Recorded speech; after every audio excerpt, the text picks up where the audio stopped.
Hello everyone, आप लोगों को स्वागत है टीचिंग दर्पण पर। आप सब देख रहे थे बीपीएससी घटना चक्र बुक पुनरावलोकन, जो कि बीपीएससी द्वारा पूछे गए समस्त पीवाईक्यू उसमें दिए गए हैं, जो आने वाले सभी एग्जाम के लिए बहुत ही महत्वपूर्ण है और टीआरई 4 के लिए तो अति महत्वपूर्ण है। तो फ्रेंड बने रहिएगा वीडियो में। एक ही वीडियो में मैराथन क्लास में कंप्लीट करेंगे। तो इसमें जो है भारतीय राज्य व्यवस्था जो कि टॉपिक है। तो चलिए फ्रेंड, इसमें शुरू करते हैं पहले क्वेश्चन से। और ज़्यादा से ज़्यादा वीडियो को लाइक शेयर सब्सक्राइब कीजिएगा टीचिंग दर्पण को। चैनल पर नए हो तो सब्सक्राइब करके रखिएगा फ्रेंड, ताकि आपको नए वीडियो का नोटिफिकेशन मिलता रहे। चलिए, इसमें टॉपिक है संविधान सभा एवं संविधान निर्माण प्रक्रिया, जिसमें पहला क्वेश्चन है संविधान सभा की प्रथम बैठक कब हुई? 9 दिसंबर 1946, 15 अगस्त 1947, 26 नवंबर 1949, 26 जनवरी 1946, उपयुक्त में से कोई नहीं, उपयुक्त में से एक से अधिक। तो बताइएगा फ्रेंड, संविधान सभा की प्रथम बैठक कब हुई? तो ये हुई थी 9 दिसंबर 1946 को, जिसमें अस्थायी अध्यक्ष सत्येंद्र सिन्हा थे। इसको ध्यान रखिएगा फ्रेंड। फैक्ट देखिए फ्रेंड, 9 दिसंबर 1946 को संविधान सभा की प्रथम बैठक अध्यक्षता अस्थायी अध्यक्ष डॉक्टर सत्येंद्र सिन्हा ने की थी। 11 दिसंबर 1946 को संविधान सभा ने डॉक्टर राजेंद्र प्रसाद को निर्विरोध संविधान सभा के अस्थायी अध्यक्ष के रूप में निर्वाचित किया। भारतीय संविधान को बनाने में कितना समय लगा? बताइएगा फ्रेंड, भारतीय संविधान को बनाने में कितना समय लगा? 2 वर्ष 11 माह 18 दिन, 1 वर्ष 10 माह और 12 दिन, 2 वर्ष 10 माह और 5 दिन, उपयुक्त में से एक से अधिक या उपयुक्त में से कोई नहीं। तो आप सबको पता है भारतीय संविधान को बनाने में 2 वर्ष 11 माह और 18 दिन लगा था।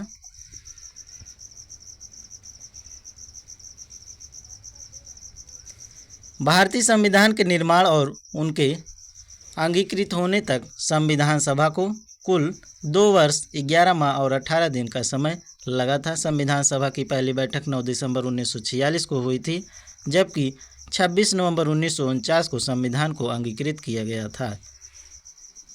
बहुत ही इंपॉर्टेंट फैक्ट है फ्रेंड, इसको ध्यान रखिएगा।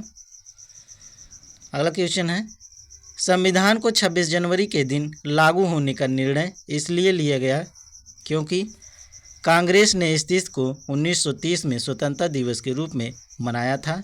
अगला विकल्प है इस तिथि को 1942 में भारत छोड़ो आंदोलन प्रारंभ किया गया था।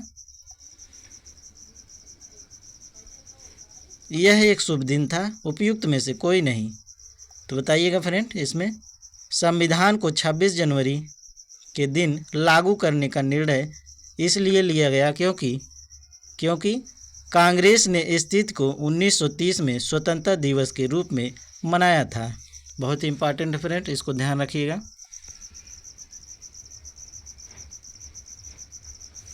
भारतीय राष्ट्रीय कांग्रेस के लाहौर अधिवेशन दिसंबर 1929 में पूर्ण स्वराज की घोषणा की गई तथा 26 जनवरी 1930 को स्वतंत्रता दिवस के रूप में मनाए जाने का संकल्प लिया गया और आज़ादी के पूर्व तक 26 जनवरी को स्वतंत्रता दिवस के रूप में मनाया जाता रहा, परंतु भारत 15 अगस्त 1947 को स्वतंत्र हो गया और तब से प्रत्येक वर्ष 15 अगस्त को स्वाधीनता दिवस के रूप में मनाया जाने लगा। जबकि स्वतंत्रता प्राप्ति के पश्चात 26 जनवरी की तिथि के अविस्मरणीय बनाने हेतु भारतीय संविधान को पूर्णतः 26 जनवरी 1950 को लागू किया गया और तब से प्रत्येक वर्ष 26 जनवरी को गणतंत्र दिवस के रूप में मनाया जाने लगा।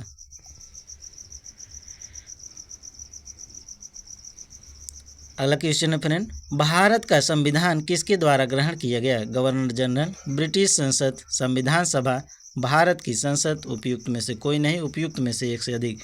बीपीएससी टीजीपीओ प्री 2018 में पूछा गया क्वेश्चन है फ्रेंड, कभी भी रिपीट हो सकता है। भारत का संविधान किसके द्वारा ग्रहण किया गया? तो ये संविधान सभा द्वारा ग्रहण किया गया था। भारत का संविधान सभा द्वारा ग्रहण किया गया। संविधान सभा की प्रथम बैठक संसद भवन के केंद्रीय कक्ष में 9 दिसंबर 1946 को हुई। डॉक्टर सत्येंद्र सिन्हा को इस सभा का अस्थायी अध्यक्ष नियुक्त किया गया। 11 दिसंबर जो कि दूसरी बैठक। 1946 की बैठक में डॉक्टर राजेंद्र प्रसाद को अस्थायी अध्यक्ष निर्वाचित किया गया। 26 नवंबर 1949 को संविधान सभा ने भारतीय संविधान को अंतिम रूप से प्रदान किया और संविधान को अंगीकार किया। अगला क्वेश्चन फ्रेंड, भारतीय संविधान को संविधान सभा द्वारा अंगीकृत किया गया। 26 नवंबर 1949 को, 15 अगस्त 1949 को, 2 अक्टूबर 1949 को, 15 नवंबर 1949 को भारतीय संविधान को संविधान सभा द्वारा अंगीकृत किया गया था। तो ये 26 नवंबर 1949 को अंगीकृत किया गया था। बात करें लागू को, तो लागू हुआ था 26 जनवरी 1950 को। इसको ध्यान रखिएगा फ्रेंड।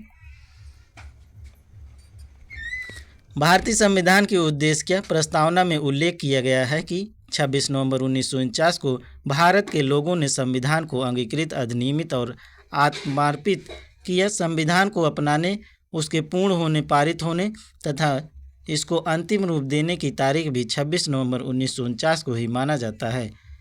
इसी दिन नागरिकता अंतःकालीन संसद अस्थायी और संक्रमणकालीन उपलब्ध लागू हो गए। संविधान के शेष उपबंध 26 जनवरी 1950 से प्रभावी हुए, अतः संविधान के पूर्ण रूप से लागू होने तथा पूर्ण रूप से क्रियान्वित होने की तिथि के रूप में 26 जनवरी 1950 को ग्रहण करते हैं। तो ध्यान रखिएगा फ्रेंड इसको। भारतीय संविधान को अपनाया गया था संविधान सभा द्वारा, ब्रिटिश संसद द्वारा, गवर्नर जनरल द्वारा, भारतीय संसद द्वारा। तो अभी पिछले क्वेश्चन में देखे थे फ्रेंड, ये रिपीटेड क्वेश्चन है, ऐसे कई बार एग्जाम में रिपीट होता है, तो बहुत ही ध्यान से इसको देखते रहिएगा। भारतीय संविधान को अपनाया गया था, तो ये संविधान सभा द्वारा अपनाया गया था।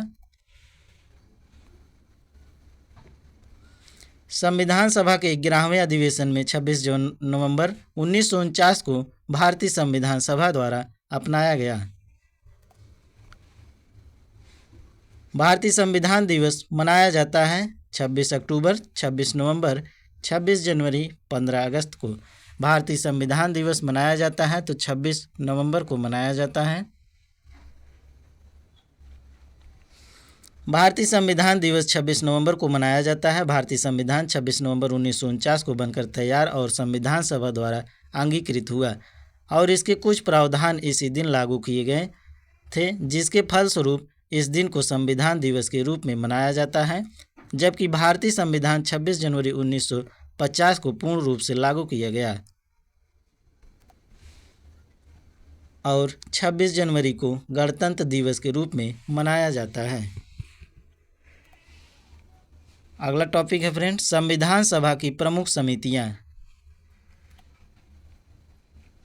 इसमें पहला क्वेश्चन है, 29 अगस्त 1947 को संविधान की लेखन समिति गठित की गई, जिसके अध्यक्ष डॉक्टर BR अम्बेडकर व अन्य 6 सदस्य थे। इसमें से कौन इस समिति के सदस्य नहीं थे?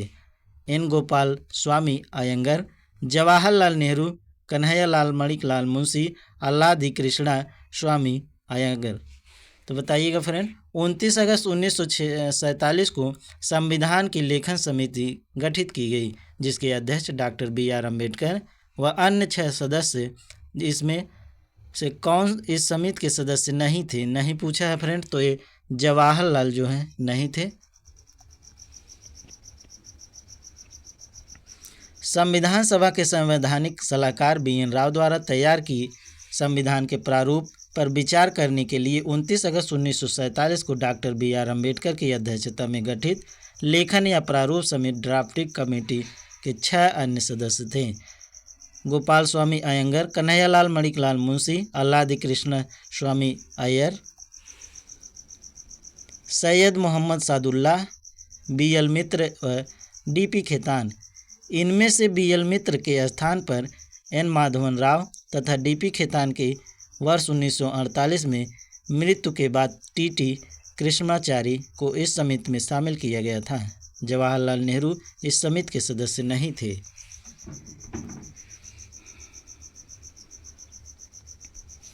निम्नलिखित में से कौन संविधान सभा की व्यापार समिति के व्यवस्थापन के पहले अध्यक्ष थे?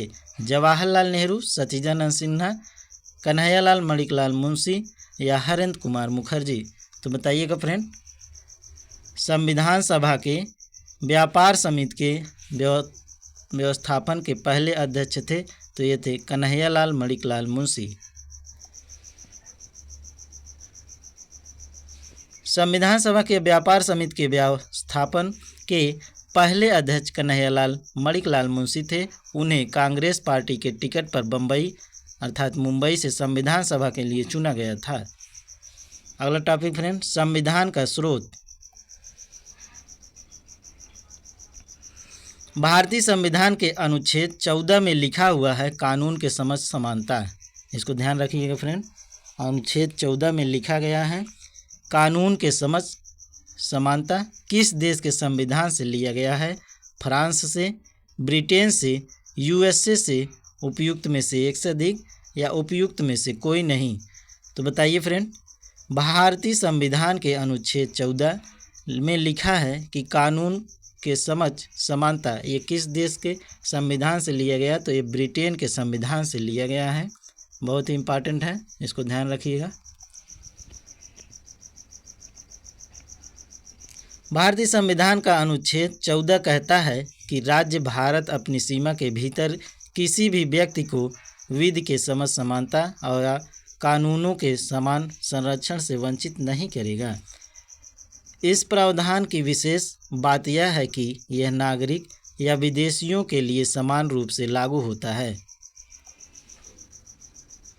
यह विधि के समझ समानता की ब्रिटिश परंपरा चूँकि ब्रिटेन में लिखित संविधान नहीं है से ली गई है। कानूनों के समान संरक्षण की अवधारणा अमेरिकी संविधान से ली गई है। बहुत ही इम्पॉर्टेंट फैक्ट है फ्रेंड। स्वतंत्रता, समानता और भ्रातृत्व की प्रेरणा कहाँ से आई? अमेरिकी क्रांति से, फ्रेंच क्रांति से, रूसी क्रांति से या चीनी क्रांति से? स्वतंत्रता, समानता और भ्रातृत्व की प्रेरणा कहाँ से आई थी? तो ये फ्रेंच क्रांति से आई थी। फ्रेंड, इसका पीडीएफ प्राप्त करने के लिए और स्टडी मटेरियल प्राप्त करने के लिए आपको टेलीग्राम टीचिंग दर्पण को ज्वाइन कर लेना है। उसमें पीडीएफ पड़ जाएगी और कई क्विज हैं, स्टडी मटेरियल भी पड़ा हुआ है, तो उसको डाउनलोड करके पढ़ लीजिएगा। बहुत ही आपको फ़ायदा मिलेगा उसमें। और चैनल को ज़्यादा से ज़्यादा लाइक शेयर सब्सक्राइब कीजिएगा टीचिंग दर्पण को। और वीडियो पसंद आए तो कमेंट में अपना फीडबैक ज़रूर दीजिएगा फ्रेंड, आपको वीडियो कैसा लग रहा है। तो चलिए, 1789 ईस्वी में संपन्न फ्रांसीसी क्रांति निरंकुश अराजक राजतंत्र के विरुद्ध प्रतिक्रिया थी। इस क्रांति का सूत्रवाक्य स्वतंत्रता, समानता और भ्रातृत्व था। भारतीय संविधान में राज्य के नीति निर्देशक सिद्धांत की अवधारणा किस देश के संविधान से ली गई है? आयरलैंड से, इंग्लैंड से, स्विट्जरलैंड से, उपयुक्त में से कोई नहीं। ये वेरी इंपॉर्टेंट क्वेश्चन है फ्रेंड, इसको ध्यान रखिएगा। भारतीय संविधान में राज्य के नीति निर्देशक सिद्धांत अर्थात डीपीएसपी की अवधारणा किस देश के संविधान से ली गई है? तो ये आयरलैंड से ली गई है। भारतीय संविधान में राज्य के नीति निर्देशक सिद्धांत की अवधारणा आयरलैंड से ली गई है। भारतीय संविधान की प्रमुख विशेषताएं जो अन्य देश से ली गई हैं। एक तरफ देश दिया है, दूसरी तरफ विशेषताएं दिए हैं, तो इसको देख लीजिए फ्रेंड, बहुत ही इम्पॉर्टेंट है। ब्रिटेन से पूछ रहा है तो संसदीय सरकार, विधि का शासन, एकल नागरिकता, मंत्री परिषद, द्विसदनी विधायिका, ये ब्रिटेन से लिया गया है फ्रेंड। अगला है आयरलैंड से क्या क्या लिया गया है? राज्य के नीति निर्देशक सिद्धांत अर्थात जिसे डीपीएसपी कहते हैं शॉर्ट में। राष्ट्रपति के निर्वाचन की प्रक्रिया, राष्ट्रपति के द्वारा राज्यसभा में सदस्यों का नामित किया जाना, ये आयरलैंड से लिया गया है। संयुक्त राज्य अमेरिका राष्ट्रपति पर महाभियोग और राष्ट्रपति तथा उपराष्ट्रपति के कार्य, सर्वोच्च न्यायालय एवं उच्च न्यायालय के न्यायाधीशों का हटाया जाना। मौलिक अधिकार, ये बहुत ही इंपॉर्टेंट फ्रेंड, बार बार पूछा जाने वाला क्वेश्चन है। मौलिक अधिकार कहाँ से लिए गए हैं? तो ये संयुक्त राज्य अमेरिका से। न्यायिक पुनरावलोकन, न्यायालय की स्वतंत्रता। आगे भारतीय संविधान की प्रस्तावना, ये कहाँ से लिए गया सब? ये लिए गया है संयुक्त राज्य अमेरिका से, इसको ध्यान रखिएगा। अगला है फ्रेंड कनाडा, इसमें से क्वेश्चन पूछा गया था टीआरई में। परिसंघात्मक व्यवस्था, केंद्र में निहित अवशिष्ट शक्तियां, केंद्र द्वारा राज्यपालों के नियुक्त सर्वोच्च न्यायालय का सलाहकारी क्षेत्राधिकारी, तो ये कनाडा से लिया गया है फ्रेंड। ऑस्ट्रेलिया से बात करें तो समवर्ती सूची बहुत ही इंपॉर्टेंट है, कई बार ये पूछा गया है मिलान करने वाले में। अनुच्छेद 108 संयुक्त सदन की बैठक। अगला है सोवियत यूनियन, जो कि वर्तमान रूस कहा जाता है, तो इससे मौलिक कर्तव्य लिया गया है, ये भी बहुत इंपॉर्टेंट है। प्रस्तावना में अभिव्यक्त सामाजिक, आर्थिक एवं राजनीतिक न्याय की अवधारणा। फ्रांस से क्या लिया गया है? तो गणतंत्र का सिद्धांत, समानता, समता, स्वतंत्रता तथा भाईचारे संबंधी विचार प्रस्ताव में अभिव्यक्ति, ये सब फ्रांस से लिए गए हैं। जर्मनी से बात करें तो आपातकाल के दौरान मौलिक अधिकारों का निलंबन। दक्षिण अफ्रीका से राज्यसभा के सदस्यों का निर्वाचन, संविधान संशोधन, ये सब दक्षिण अफ्रीका से लिया गया है। जापान से बात करें तो विधि द्वारा स्थापित प्रक्रिया की अवधारणा लिया गया है। ये सभी बहुत ही इंपॉर्टेंट है फ्रेंड, इसको 1 या 2 बार आप लोग वॉच कर लीजिएगा ताकि आपको कंठस्थ हो जाए। भारतीय संविधान में मौलिक अधिकारों के विचार का संदर्भ किस देश से लिया गया है? देख लीजिए, पूछा गया ये क्वेश्चन है। तो कनाडा से, आयरलैंड से, संयुक्त राज्य अमेरिका या यूनाइटेड किंगडम। तो भारतीय संविधान में मौलिक अधिकार के विचार का संदर्भ ये संयुक्त राज्य अमेरिका से लिया गया है। अगला है सूची 1 को सूची 2 से मिलाइए कूट में। तो एक तरफ संविधान के मत दिए गए हैं और देश जिससे लिया गया है, तो अभी जो ध्यान से देखे होंगे इसको मिला लेंगे आराम से। ठीक है, थोड़ा सा छोटा कर दे रहे हैं ताकि आपको देखने में आसानी हो।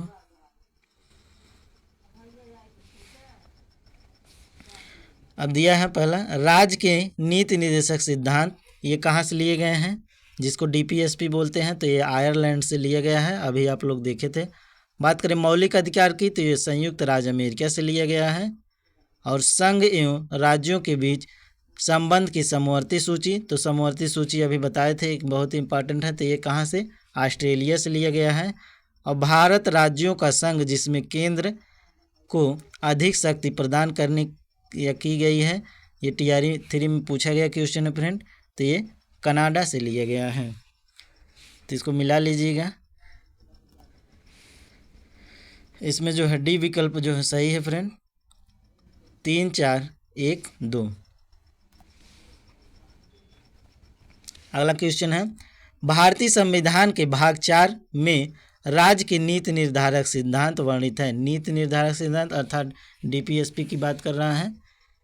भारतीय संविधान की यह बात विश्व के किस देश के संविधान से प्रेरित है? तो ये आयरलैंड से प्रेरित है।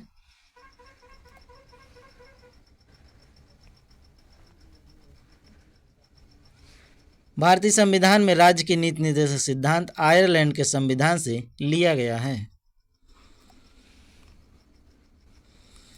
भारत ने सुदृढ़ केंद्र के साथ संघीय ढांचा फेडरल सिस्टम का विचार कहाँ से लिया?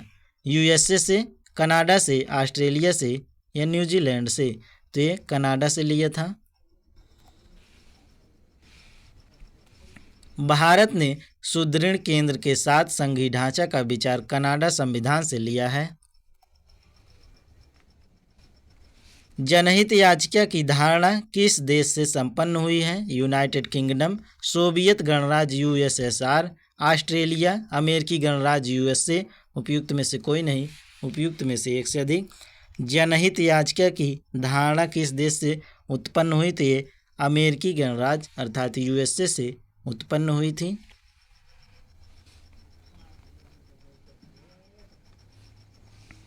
जनहित याचिका पब्लिक इंटरेस्ट लिटिगेशन, PIL जिसे कहते हैं शॉर्ट में, की अवधारणा अमेरिकी न्यायशास्त्र से ली गई है। जनहित याचिका PIL मानव अधिकारों और समानता को आगे बढ़ाने या व्यापक सार्वजनिक चिंता के मुद्दों को उठाने के लिए दायर की जाती है। अगला टॉपिक है फ्रेंड, संविधान के प्रमुख भाग तथा अनुच्छेद।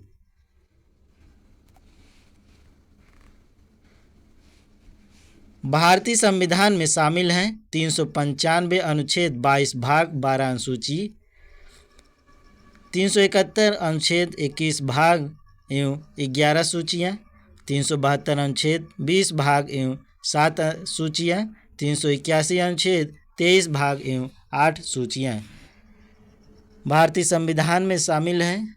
तो आप सबको पता है कितने शामिल हैं, 395 अनुच्छेद शामिल हैं, 22 भाग और 12 सूची जो है शामिल हैं।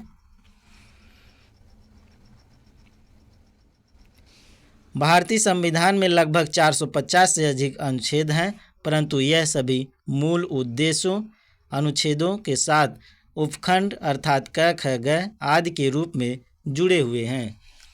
संविधान के मूल पाठ में 22 भाग, 395 अनुच्छेद और 8 अनुसूचियाँ थी।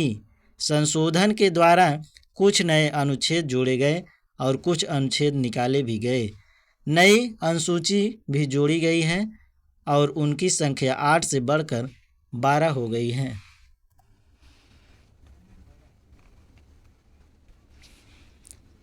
भारतीय संविधान में है 300 आर्टिकल अनुच्छेद, 350 आर्टिकल अनुच्छेद या 400 से अधिक आर्टिकल अनुच्छेद या 500 आर्टिकल अर्थात अनुच्छेद।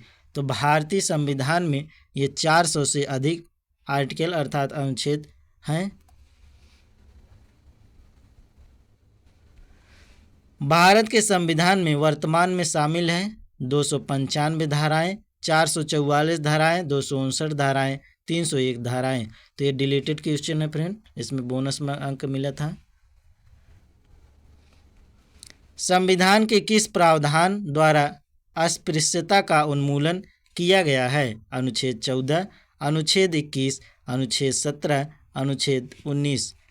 संविधान के किस प्रावधान द्वारा अस्पृश्यता का उन्मूलन किया गया है? तो ये अनुच्छेद 17 से किया गया है। तो ये वेरी वेरी इंपॉर्टेंट क्वेश्चन है फ्रेंड, ये कई बार रिपीट हुआ है क्वेश्चन। अनुच्छेद 17 आपको घोट कर पी जाना है। संविधान के अनुच्छेद 17 द्वारा अस्पृश्यता का उन्मूलन किया गया है। इस अनुच्छेद में कहा गया है कि अस्पृश्यता का अंत किया जाता है और उसका किसी भी रूप में आचरण निषिद्ध किया जाता है। अस्पृश्यता से उपजी किसी निर्योग्यता को लागू करना अपराध होगा जो विधि के अनुसार दंडनीय होगा।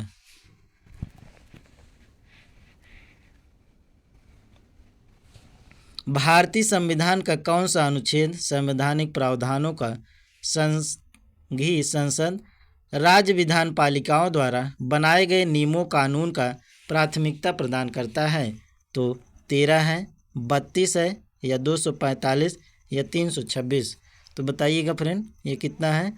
तो ये 13 है, इसको ध्यान रखिएगा। संविधान के अनुच्छेद 13 में यह प्रावधान है कि संघ व राज्य कोई ऐसा कानून नहीं बनाएंगे जो भाग 3 में प्रदत्त मौलिक अधिकारों को छीनता या न्यून करता हो। यदि कोई कानून मौलिक अधिकारों के उल्लंघन में बनाया गया तो वह कानून उल्लंघन की मात्रा तक शून्य होगा। अनुच्छेद 32 संवैधानिक उपचारों के अधिकार से संबंधित है। अनुच्छेद 245 में संसद और राज्यों के विधान मंडलों द्वारा बनाई गई विधियों का विस्तार है। अनुच्छेद 326 के अनुसार लोकसभा व विधानसभा का निर्वाचन वयस्क मताधिकार के आधार पर होगा।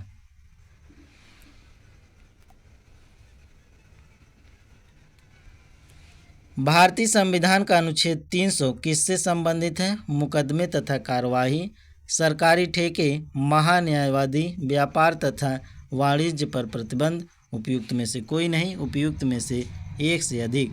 भारतीय संविधान का अनुच्छेद 300 किससे संबंधित है फ्रेंड? तो ये मुकदमे तथा कार्यवाही से संबंधित है।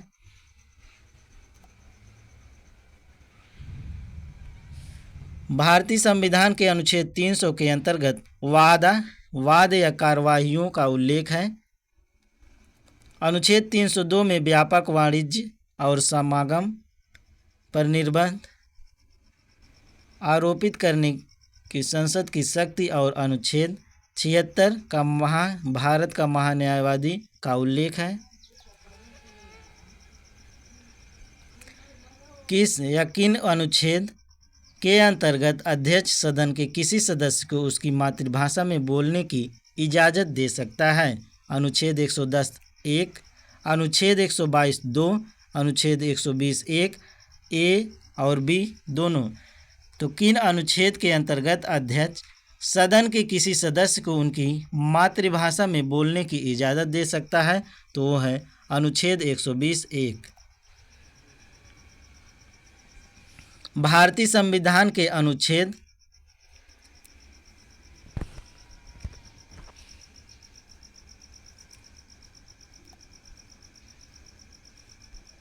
भारतीय संविधान के अनुच्छेद 120 1 के अनुसार राज्यसभा का सभापति लोकसभा का अध्यक्ष अथवा उस रूप में कार्य करने वाले किसी सदस्य को जो हिंदी या अंग्रेजी में अपनी पर्याप्त अभिव्यक्ति नहीं कर सकता, अपनी मातृभाषा में सदन को संबोधित करने की अनुज्ञा दे सकेगा। अगला टॉपिक है फ्रेंड अनुसूची। तो इसमें मिलान करना है। पहला है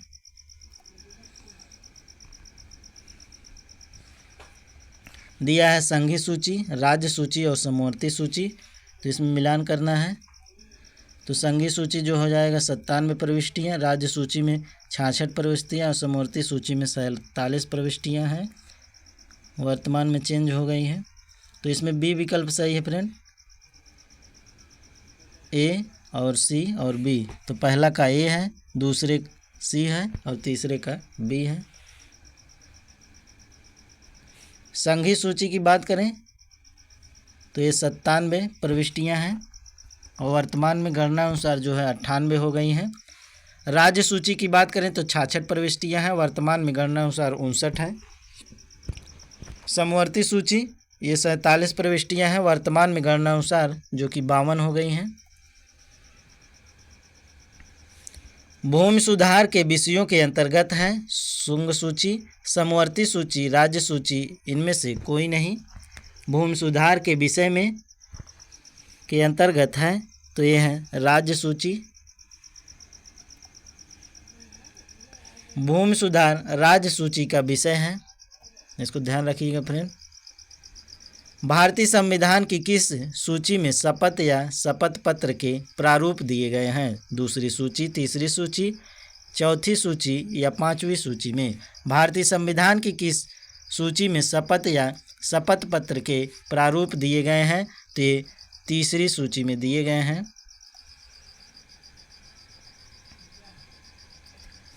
संविधान की तीसरी अनुसूची 3rd शेड्यूल में शपथ या प्रतिज्ञान शपथ पत्र के प्रारूप दिए गए हैं। इसमें संघ एवं राज्य के मंत्री के लिए पद और गोपनीयता की शपथों तथा संसद एवं राज्य विधानमंडल के लिए निर्वाचन के अभ्यर्थी, संसद एवं राज्य विधानमंडल के सदस्य, उच्चतम एवं उच्च न्यायालय के न्यायाधीशों और भारत के नियंत्रक महालेखाकार परीक्षक द्वारा ली जाने वाली शपथ या किए जाने वाले प्रतिज्ञान के प्रारूप दिए गए हैं। निम्नलिखित में से कौन सा विषय समवर्ती सूची में है? तो कृषि है, शिक्षा, पुलिस या रक्षा। कौन सा विषय समवर्ती सूची में है? तो ये शिक्षा है। शिक्षा जो है समवर्ती सूची में आता है। भारतीय संविधान में संघीय ढांचे को मजबूती प्रदान करने के लिए विषयों को केंद्र और राज्यों के लिए निश्चित कर दिया गया है। इन्हें महत्व के आधार पर संघ सूची, राज्य सूची एवं समवर्ती सूची में विभाजित किया गया है। शिक्षा प्रारंभ राज्य सूची में शामिल थी। किंतु संघ व राज्य दोनों के लिए इसके समान महत्व को देखते हुए संविधान के 42वें संशोधन अधिनियम 1976 की धारा 57 द्वारा इसे समवर्ती सूची में डाल दिया गया है। तो इसको ध्यान रखिएगा फ्रेंड, 42वां संशोधन अधिनियम 1976 की धारा 57 द्वारा इसे समवर्ती सूची में डाला गया है।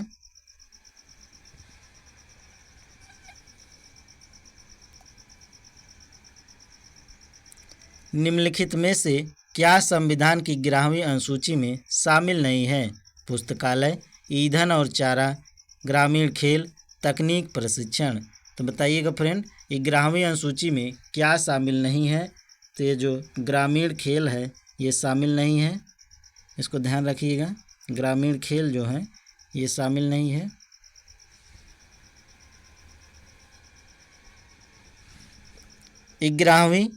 संविधान की 11वीं अनुसूची में पंचायत का उल्लेख, जिसमें कुल 29 विषय शामिल हैं। पुस्तकालय, ईंधन और चारा, तकनीक प्रशिक्षण और व्यावसायिक शिक्षा, पेयजल, ग्रामीण आवासन, लघुवन उपज, मत्स्य उद्योग इत्यादि विषय इसमें शामिल हैं, लेकिन ग्रामीण खेल का उल्लेख 11वीं अनुसूची में नहीं है।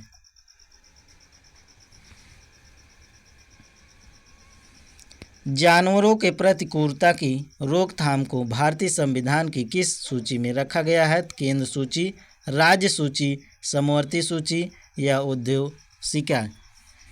जानवरों के प्रति क्रूरता की रोकथाम को भारतीय संविधान के किस सूची में रखा गया? तो समवर्ती सूची में रखा गया। जानवरों के प्रति क्रूरता की रोकथाम, prevention of cruelty to animals, संविधान की 7वीं अनुसूची की समवर्ती सूची में प्रविष्ट 17 के तहत उल्लेखित है। तो इसको ध्यान रखिएगा फ्रेंड, पूछा जा सकता है अनुसूची की समवर्ती सूची में प्रविष्ट किसके तहत? तो 17 के तहत ये उल्लेखित है।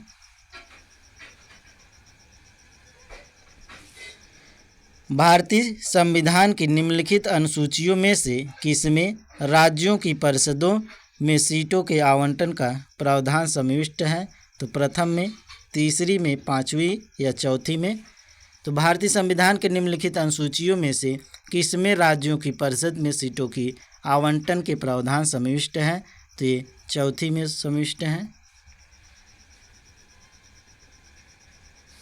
भारतीय संविधान की चौथी अनुसूची में राज्यों एवं केंद्र शासित प्रदेशों के लिए राज्यसभा में सदस्यों की संख्या अर्थात सीटों के आवंटन के बारे में उल्लेख है। भारतीय संविधान में 22 भागों में विभाजित है तथा इसमें 395 तथा 12 अनुसूचियां हैं।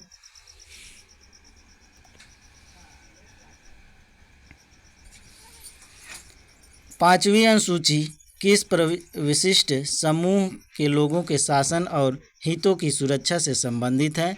भाषाई अल्पसंख्यक, अनुसूचित जनजाति या धार्मिक अल्पसंख्यक, अनुसूचित जाति। तो बताइए फ्रेंड, पांचवी अनुसूची किस विशिष्ट समूह के लोगों के शासन और हितों की सुरक्षा के संबंधित है?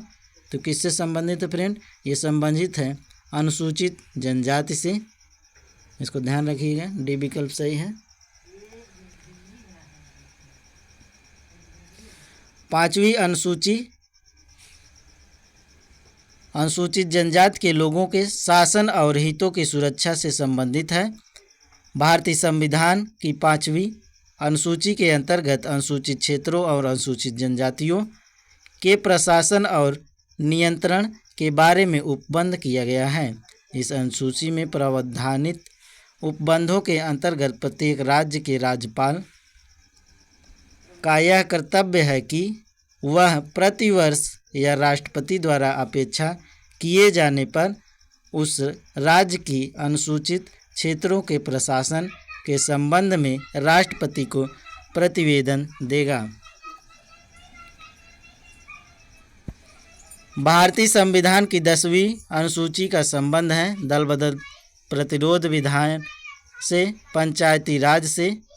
अगला है भूमि सुधार से, संघ एवं राज्यों के मध्य शक्ति विभाजन से।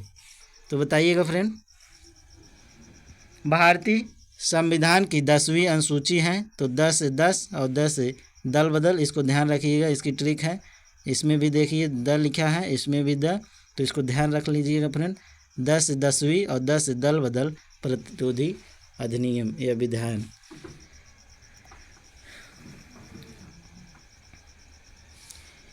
नीति निर्देशक तत्वों में अनुच्छेद 45 तथा ग्रामीण एवं शहरी स्थानीय निकायों को क्रमशः अनुच्छेद 243(6) तथा 243(ब) में प्रदान की गई हैं। शक्तियाँ और प्राधिकारी के अंतर्गत शिक्षा के प्रावधान किए गए हैं। अनुच्छेद 45 के अंतर्गत नीति निर्देशक तत्व बच्चों के शैशव पूर्व देखभाल एवं 6 वर्ष की आयु तक शिक्षा का उपबंध किया गया है। पंचायतों को 243(6) के अंतर्गत तथा नगर पालिकाओं को 243(ब) के अंतर्गत शक्तियों, प्राधिकारों एवं उत्तरदायित्वों का आवंटन किया गया, जिसमें शिक्षा के प्रबंध की व्यवस्था भी उत्तरदायित्व शामिल है। 6वीं एवं 7वीं अनुसूची में शिक्षा से संबंधित प्रावधान शामिल हैं, जबकि 5वीं अनुसूची के तहत वर्णित अनुसूचित क्षेत्रों तथा अनुसूचित जनजातियों के प्रशासन हेतु उपबंध शिक्षा पर अप्रत्यक्ष रूप से प्रभाव डालते हैं। अगला टॉपिक है फ्रेंड उद्देशिका।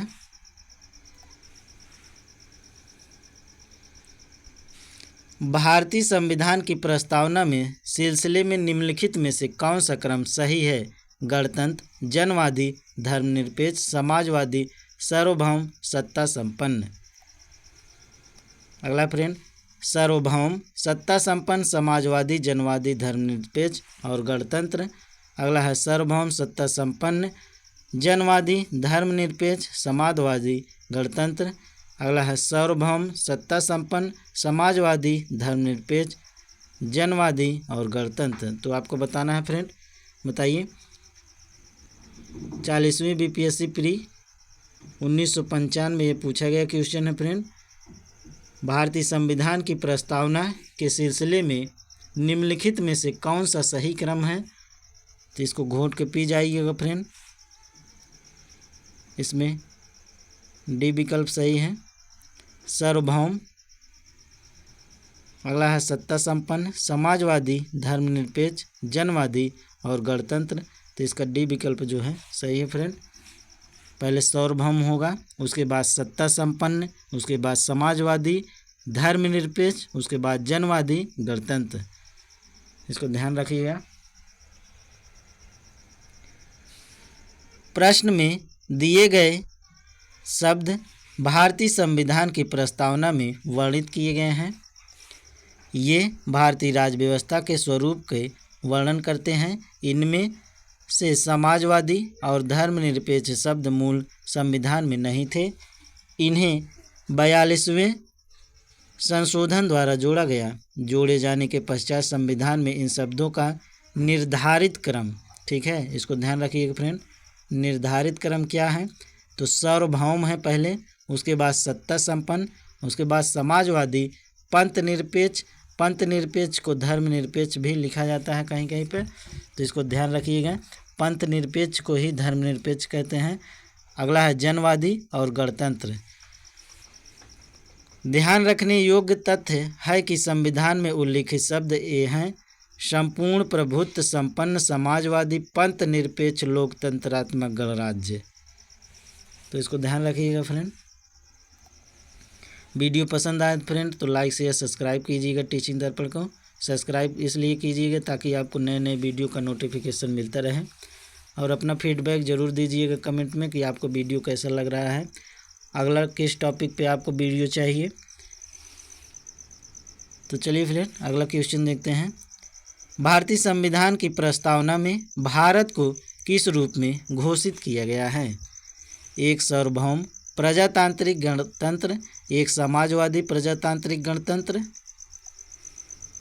अगला है एक सार्वभौम समाजवादी धर्मनिरपेक्ष प्रजातांत्रिक गणतंत्र। यही आप लोग अभी देखे थे, तो इसका विकल्प जो है यही सही है, एक सार्वभौम समाजवादी धर्मनिरपेक्ष प्रजातांत्रिक गणतंत्र। भारत में लौकिक सार्वभौमिकता का है क्योंकि संविधान की प्रस्तावना आरंभ होती है। कहाँ से आरंभ होती है फ्रेंड?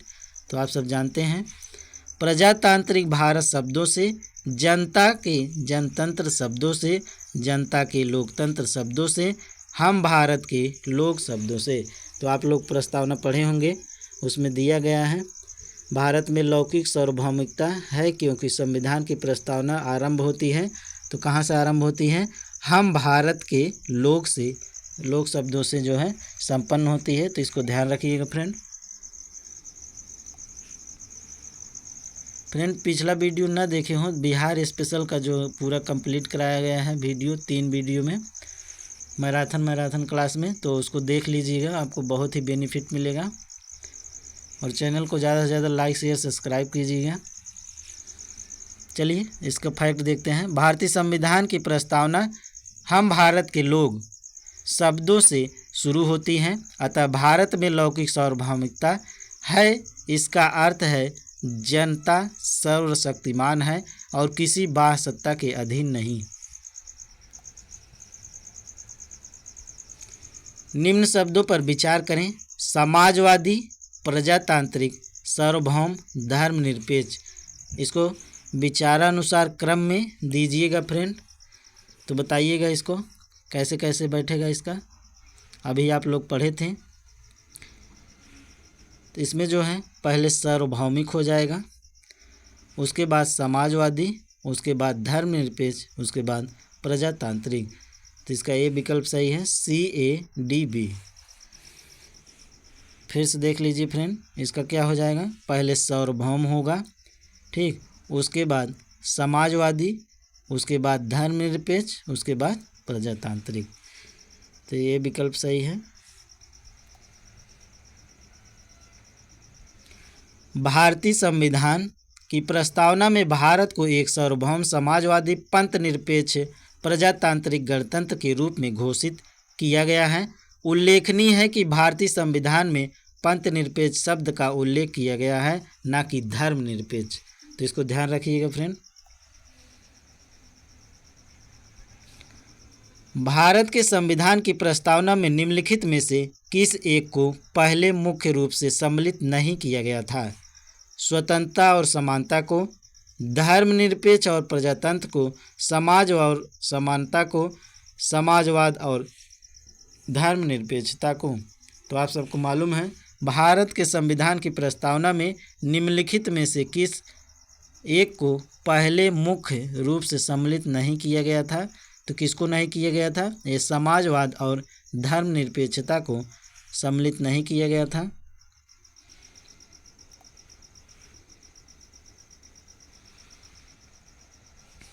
भारतीय संविधान की प्रस्तावना में मूलतः भारत को एक सार्वभौम समाजवादी प्रजातांत्रिक गणराज्य के रूप में घोषित किया गया था। उल्लेखनीय है कि भारतीय संविधान में पंथ निरपेक्ष शब्द का उल्लेख किया गया है, न कि धर्मनिरपेक्ष। वर्ष 1976 में स्वर्ण सिंह कमेटी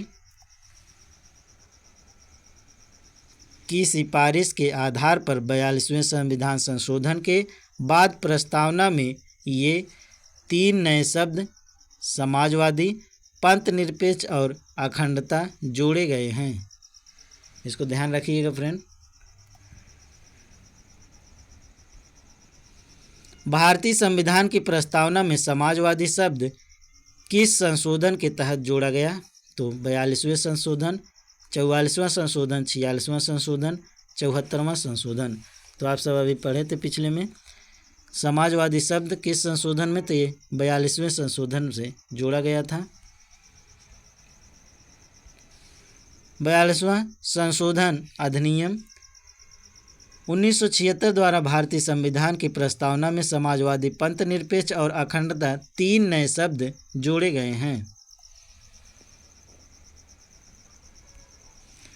भारतीय संविधान की प्रस्तावना प्रियम्बल में किस संशोधन द्वारा समाजवादी और धर्मनिरपेक्ष, सोशलिस्ट एंड सेकुलर शब्द जोड़े गए हैं? 39वां, 40वां, 42वां या 44वां? तो आप सब अभी देखे थे पिछले क्वेश्चन में। भारतीय संविधान की प्रस्तावना प्रियम्बल में किस संशोधन द्वारा समाजवादी एवं धर्मनिरपेक्ष सोशलिस्ट एंड सेकुलर शब्द जोड़े गए हैं? तो ये 42वें संविधान संशोधन से जोड़े गए थे।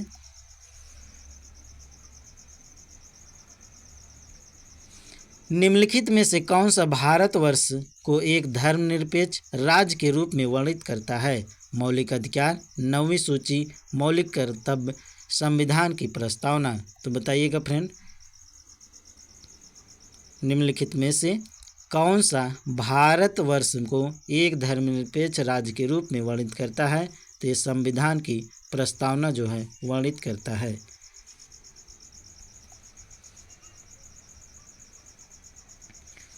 भारतीय संविधान की प्रस्तावना के अनुसार भारत एक संप्रभु, समाजवादी, धर्मनिरपेक्ष या पंथनिरपेक्ष लोकतांत्रिक गणराज्य है। संविधान की प्रस्तावना पंडित जवाहरलाल नेहरू द्वारा प्रारूपित एवं संविधान सभा द्वारा स्वीकृत उद्देश्य प्रस्ताव पर आधारित है।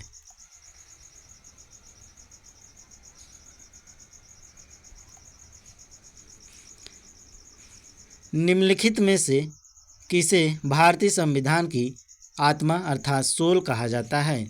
मौलिक अधिकार का अध्याय, राज्य के नीति निर्देशक सिद्धांत को, संविधान की प्रस्तावना को या संविधान उपचारों का अधिकार को?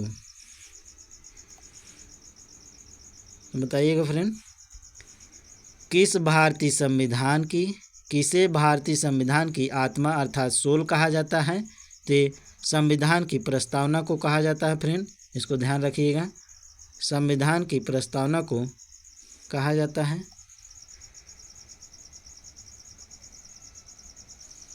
भारतीय संविधान में निहित प्रस्तावना को संविधान की आत्मा माना गया है।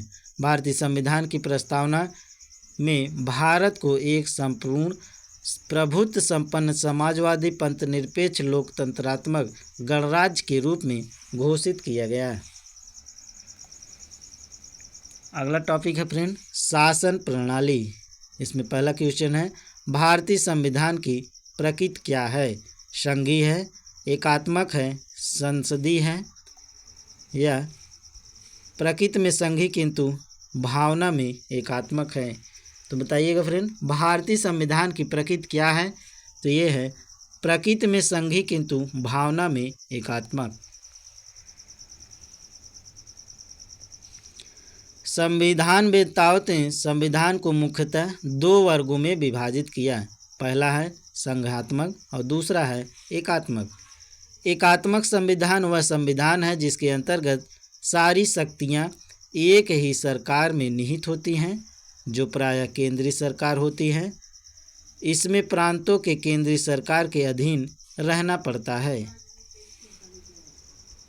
इसके विपरीत संघात्मक संविधान वह संविधान है जिसमें शक्तियों के केंद्र एवं राज्यों में विभाजन रहता है तथा दोनों सरकारें अपने अपने क्षेत्रों में स्वतंत्र रूप से कार्य करती हैं। भारतीय संविधान की प्रकृति के बारे में विवेताओं ने काफ़ी मतभेद हैं। संविधान निर्माताओं के अनुसार भारतीय संविधान का एक संघात्मक संविधान है, किंतु प्रोफेसर जेनिंग्स को भारतीय संविधान को संघात्मक मानने में आपत्ति है। प्रोफेसर व्हीयर ने इस अर्धसंघी संविधान अथवा एकात्मक संविधान जिसमें संघात्मक तत्व सहायक रूप में है कहा है। जेनिंग्स के अनुसार भारतीय संविधान में केंद्रीकरण की सशक्त प्रवृत्ति है।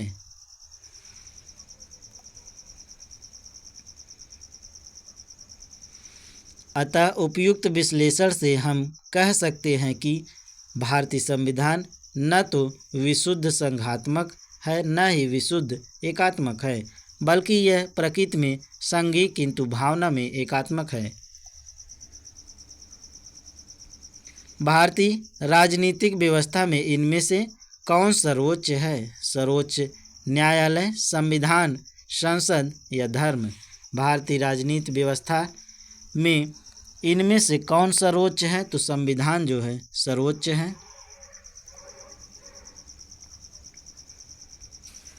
भारतीय राजनीति व्यवस्था में संविधान सर्वोच्च है। यही राज्य व्यवस्था के रूप में और उद्देश्य का निर्माण करता है एवं विभिन्न इकाइयों का सृजन का प्रावधान करता है। संविधान से ही शासन के सभी अंग अधिकार एवं शक्ति प्रदान करते हैं। सरकार की संसदीय व्यवस्था के विषय में निम्नलिखित में से कौन सा वक्तव्य सही है? विधायिका न्यायपालिका के प्रति जवाबदेह है। विधायिका कार्यपालिका के प्रति जवाबदेह है। विधायिका एवं कार्यपालिका दोनों स्वतंत्र हैं। राष्ट्रपति न्यायपालिका के प्रति जवाबदेह है। उपयुक्त में से कोई नहीं, उपयुक्त में से एक से अधिक। तो इसमें उपयुक्त ई विकल्प सही है फ्रेंड। इसका फैक्ट देख लीजिएगा। शासन प्रणाली की सामान्यतः दो पद्धतियाँ होती हैं, एक संसदीय और अध्यक्षीय। भारत में ग्रेट ब्रिटेन का अनुसरण करते हुए संसदीय शासन व्यवस्था को अपनाया गया। संसदीय शासन व्यवस्था में व्यवस्थापिका विधायिका के सदस्य ही कार्यपालिका का गठन करते हैं तथा कार्यपालिका व्यवस्थापिका के प्रति उत्तरदायी होती है। संसदात्मक शासन व्यवस्था में कार्यपालिका विधायपालिका द्वारा नियंत्रित होती है तथा न्यायपालिका कार्यपालिका एवं विधायिका के कार्यों की न्यायिक समीक्षा कर सकती है। राष्ट्रपति न्यायपालिका के प्रति जवाबदेह नहीं होता है, अतः विकल्प ई सही उत्तर है। भारत में प्रजातंत्र इस तथ्य पर आधारित है कि संविधान लिखित है। यह मौलिक अधिकार प्रदान करता है। जनता को सरकारों को चुनने तथा बदलने का अधिकार प्राप्त है। यहाँ राज्य के नीति निर्देशक तत्व हैं। तो बताइएगा फ्रेंड। भारत में प्रजातंत्र इस तथ्य पर आधारित है कि ये जनता को सरकार को चुनने तथा बदलने का अधिकार प्राप्त है। प्रजातंत्र का आशय है जनता का जनता के लिए, जनता की सरकार, अर्थात लोगों को सरकार चुनने और बदलने का अधिकार होता है। भारत में भी प्रजातंत्र का यही आशय है।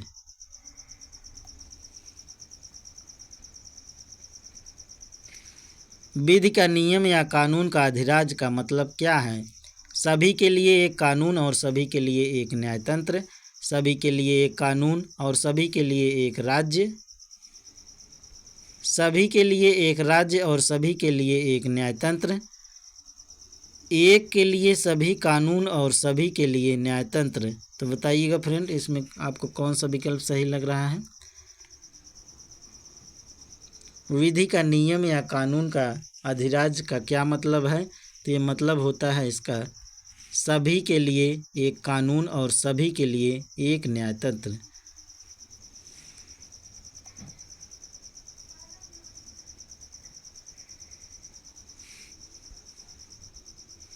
विधि का नियम, विधि का शासन या कानून का अधिराज्य का तात्पर्य है सभी के लिए एक कानून और सभी के लिए एक न्यायतंत्र। विधि के नियम का सामान्य अर्थ यह है कि देश के कानून के समक्ष सभी नागरिक समान हैं तथा कोई भी व्यक्ति कानून के ऊपर नहीं है।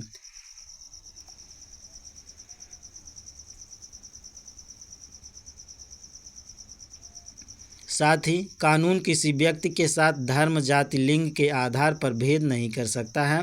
भारतीय संविधान में मौलिक अधिकारों के तहत अनुच्छेद 14 में विधि के समानता, समता एवं विधियों के समान संरक्षण का अधिकार प्रदान किया गया है।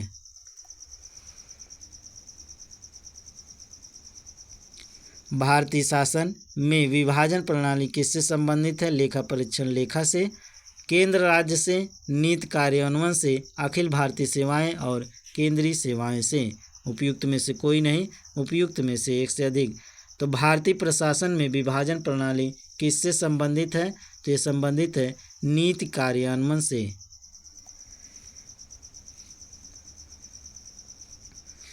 भारतीय प्रशासन में विभाजन प्रणाली नीति निर्माण और क्रियान्वयन से संबंधित है।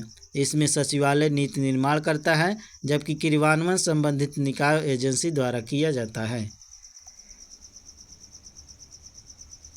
निम्नलिखित विशेषताओं में केंद्रीय सरकार शासन व्यवस्था यूनिटरी फॉर्म ऑफ गवर्नमेंट के लिए कौन सा सही नहीं है? त्वरित निर्णय, लचीलापन, बड़े देशों के लिए आदर्श, कानून की एकरूपता। निम्नलिखित विशेषताओं में से केंद्रीय शासन व्यवस्था यूनिटरी फॉर्म ऑफ गवर्नमेंट के लिए कौन सा सही नहीं है? तो ये बड़े देशों के लिए आदर्श। केंद्रीय शासन व्यवस्था या सरकार के एकात्मक स्वरूप की प्रमुख विशेषता में शामिल है सत्ता का केंद्रीकरण एवं एकीकृत शक्ति, सरकार की त्वरित निर्णय लेने की क्षमता, संविधान का लचीलापन, एकल न्यायपालिका एवं संपूर्ण राज्य क्षेत्र में कानून की एकरूपता, एकल नागरिकता, आपात की व्यवस्था आदि। परंतु यह आवश्यक नहीं है कि ऐसी व्यवस्था बड़े देशों के लिए आदर्श हो। बड़े देशों में संघीय व्यवस्था भी बेहतर कार्य कर सकती है, अतः अभिष्ट उत्तर विकल्प सी है। इसमें कौन सा कथन सत्य है बताना है फ्रेंड। संयुक्त राज्य अमेरिका में सरकार की संघीय प्रणाली, भारत में सरकार के संघीय और एकात्मक फेडरल एंड यूनिटरी दोनों प्रकार की प्रणाली, फ्रांस में सरकार की संघीय प्रणाली, पाकिस्तान में प्रधानमंत्री की नियुक्ति वहाँ की जनता के द्वारा होती है। तो बताइए फ्रेंड, इसमें सत्य कथन बताना है आपको। तो ये हो जाएगा संयुक्त राज्य अमेरिका में सरकार की संघीय प्रणाली।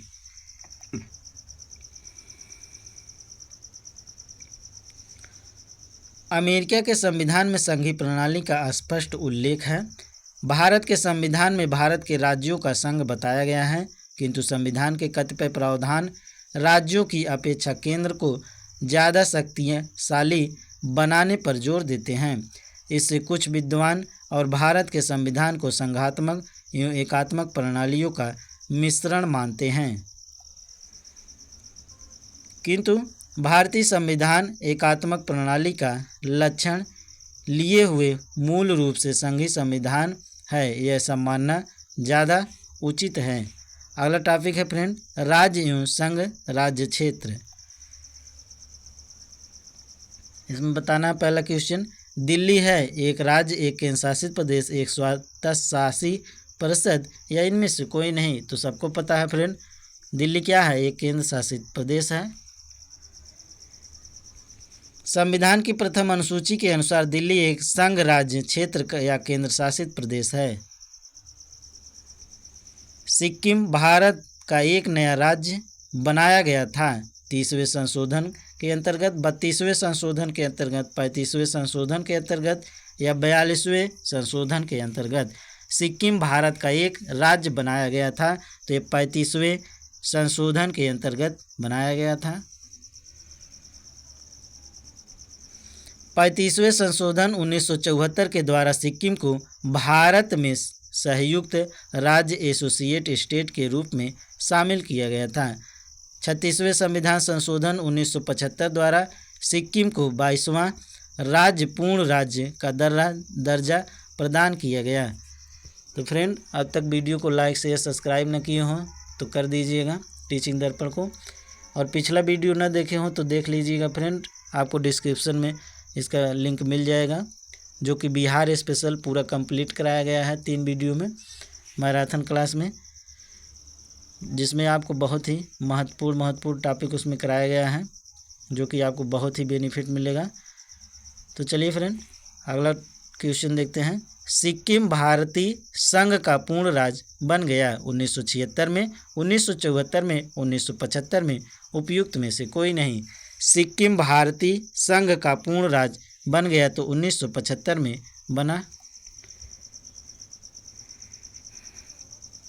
भारतीय संविधान के 36वें संशोधन अधिनियम 1975 के तहत सिक्किम भारत का 22वां राज्य बना। सिक्किम ने 26 अप्रैल 1975 से भारत के संविधान संशोधन अधिनियम 1975 के माध्यम से भारत के संविधान के अनुच्छेद 371 F के तहत राज्य के विशेष प्रावधान के साथ भारतीय संघ का पूर्ण राज्य बनाने का विकल्प चुना। सिक्किम भारतीय संघ का पूर्ण राज्य बन गया 1974 में, 1975 में, 1976 में, उपयुक्त में से कोई नहीं। अभी पिछला क्वेश्चन आप लोग देखे हैं, तो ये कब बना? 1975 में। बिहार को काटकर एक पृथक वनांचल राज्य का बनना संभव है।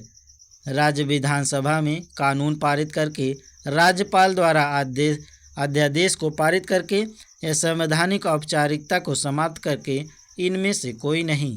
तो बताइए फ्रेंड, बिहार को काटकर एक पृथक वनांचल राज्य बनाया गया, तो इनमें से कोई नहीं। ये कोई विकल्प सही नहीं है फ्रेंड। राज्यों का निर्माण करने का अधिकार अनुच्छेद 3 के अनुसार संघीय संसद का है, अतः बिहार को काटकर पृथक वनांचल राज्य बनाना संसद के प्रावधानों द्वारा ही संभव है, अतः अभिष्ट उत्तर विकल्प डी होगा। आज़ादी के बाद भाषा के आधार पर भारत के राज्यों का पुनर्गठन किस वर्ष हुआ? 1947, 1951, 1956 या 2000 में? आज़ादी के बाद भाषा के आधार पर भारत के राज्यों का पुनर्गठन 1956 में हुआ।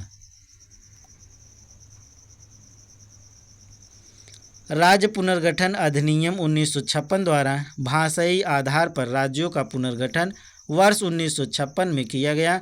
विदित हो कि भाषा के आधार पर सर्वप्रथम आंध्र प्रदेश का पृथक राज्य के रूप में सृजन वर्ष 1953 में हुआ। अगला टॉपिक है फ्रेंड नागरिकता, जो कि अगले वीडियो में देखेंगे फ्रेंड। तो चलिए मिलते हैं नेक्स्ट वीडियो में। तब तक के लिए वीडियो को लाइक शेयर सब्सक्राइब कीजिएगा टीचिंग दर्पण को। तो चलिए फ्रेंड मिलते हैं नेक्स्ट वीडियो में, तब तक के लिए धन्यवाद।